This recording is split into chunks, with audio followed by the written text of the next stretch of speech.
মা বোনদের জন্য দু তিনটা মশলা বলেছিলাম, বলে দিই। এ বেরাদার, প্রথম নম্বর বলেছিলাম যে যদি আজান মসজিদে হয় তো মা বোনেরা কথা বলতে পাবে কিনা। এ বেরাদার, গ্রামের মসজিদে যদি আজান যদি হয় তবে পুরুষ অথবা নারী কেউ কথা বলতে পাবে না। কাজ যদি করে তো আজান চলাকালীন কাজ স্টপ করে দিতে হবে, বন্ধ করে দিতে হবে।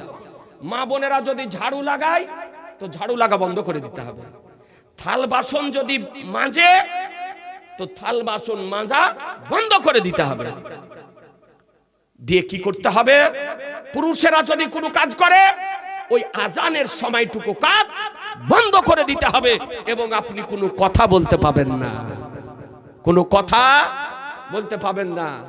মনে থাকবে আপনার, আমরা আজান হচ্ছে আর গল্প করেই চলে যাচ্ছি। মসজিদে আজান হচ্ছে, মসজিদেও কথা বলছে গো।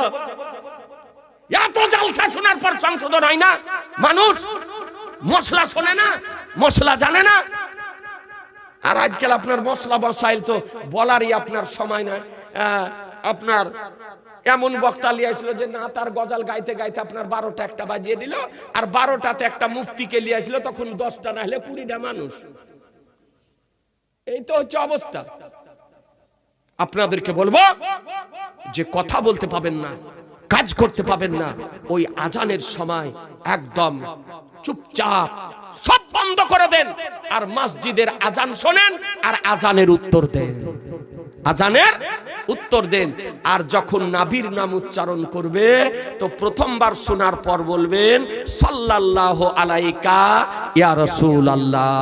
দ্বিতীয়বার শুনে চোখে চুমা দিয়ে বলবেন কুররাতু আইনি বিকা ইয়া রাসূলুল্লাহ আল্লাহুম্মা মাত্তিনি বিসামি ওয়াল বাসার।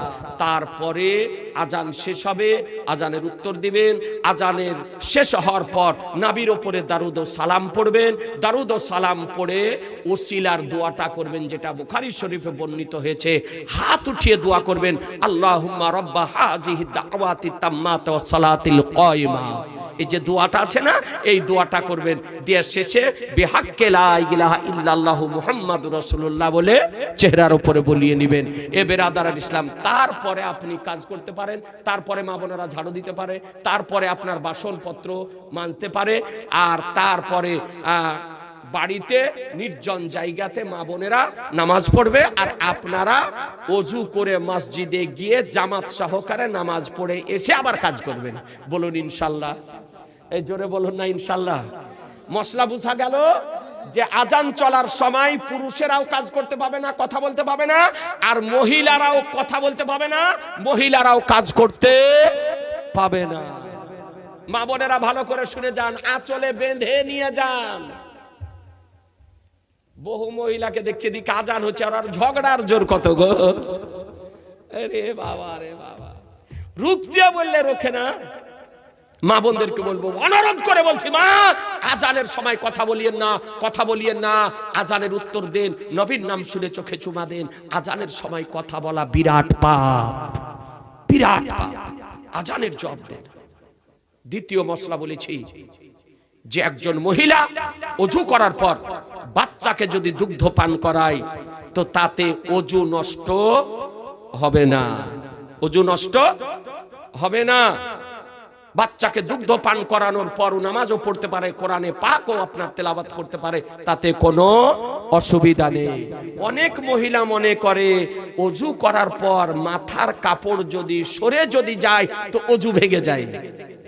এটা ভুল ধারণা, এটা ভুল ধারণা। যদি বাড়ির মধ্যে ওযু করার পর কারণবশত মস্তকের কাপড় পরে যদি যায়, শরীরের কাপড় যদি সরে যদি যায়, তাতে ওযু নষ্ট হবে না, হবে না। কিন্তু নামাজ অবস্থায় শরীরকে আবৃত করে নামাজে দাঁড়াতে হবে, যেন নামাজ পড়া অবস্থায় শরীর দেখা না যায়।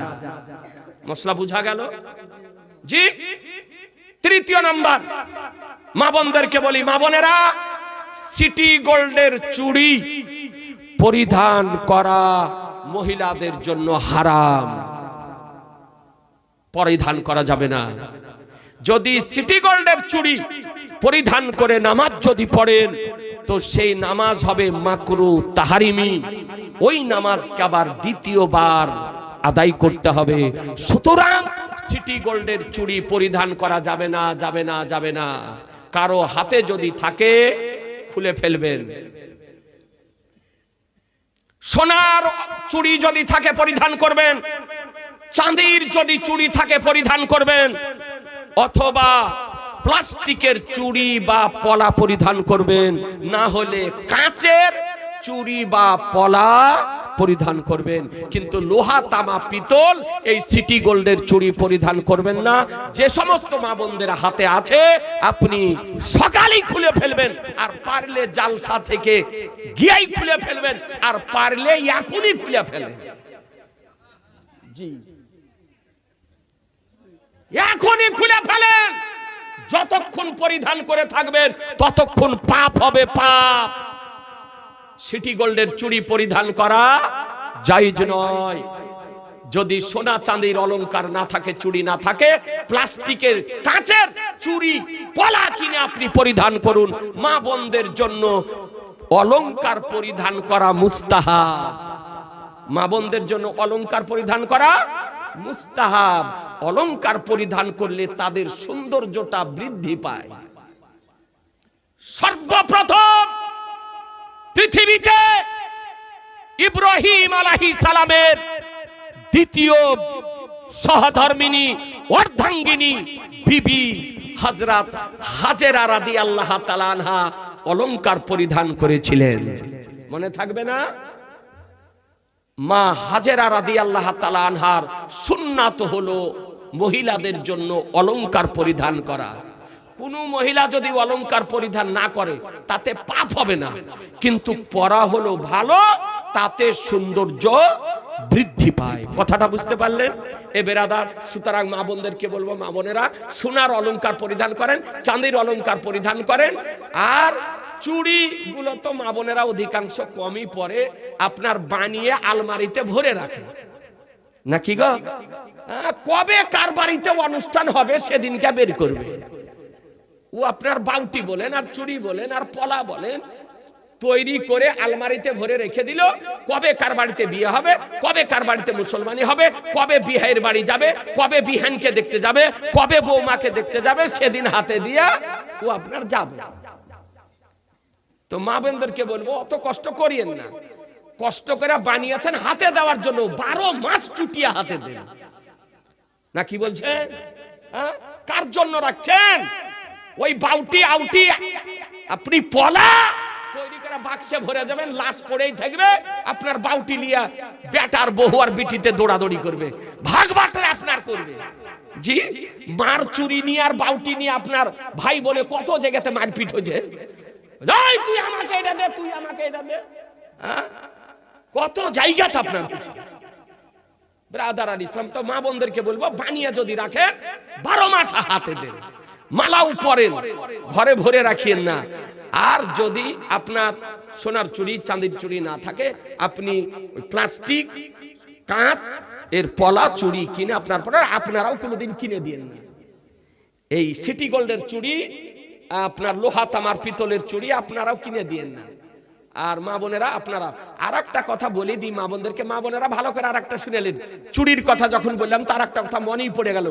জীবনে তোবা করেলেন, জীবনে কোনোদিন নখ পালিশ ব্যবহার করবেন না, আর ঠোঁট পালিশ ব্যবহার করবেন না, ঠোঁট কোনোদিন কালারিং করবেন না, লিপস্টিক কোনোদিন ব্যবহার করবেন না, আর নখ পালিশও ব্যবহার করবেন না। তোবা করেলেন। কোন মা বোন যদি লাগিয়ে থাকেন এখনই তোবা করেলেন। নখ পালিশ ব্যবহার করা এবং ঠোঁট পালিশ ব্যবহার করা না জায়েজ, হারাম। নখ পালিশ ব্যবহার করে ওযু যদি করেন তো এটা গাঢ়, পানি প্রবেশ করবে না নখে, আর নখে পানি প্রবেশ না করলে ওযু হবে না, আর ওযু না হলে আপনার নামাজ হবে না। এমনকি ফরজ গোসল যদি করেন তো ফরজ গোসলও হবে না। সুতরাং নখ পালিশ ব্যবহার করা যাবে না। আর লিপস্টিক হাড়ির নিচু লেপা করে লেপছে গো, হ্যাঁ, কার জি দেখে শিখেছে? মুসলমান, এটাও শরীয়তে না জায়েজ, হারাম। খোদার দেওয়া রঙকে কোনো কেমিক্যাল দ্বারা পরিবর্তন করা জায়েজ নয়। সেটা কালো ঠোঁট হোক আর গোরো ঠোঁট হোক, পরিবর্তন করতে পারবেন না। এর ওপরে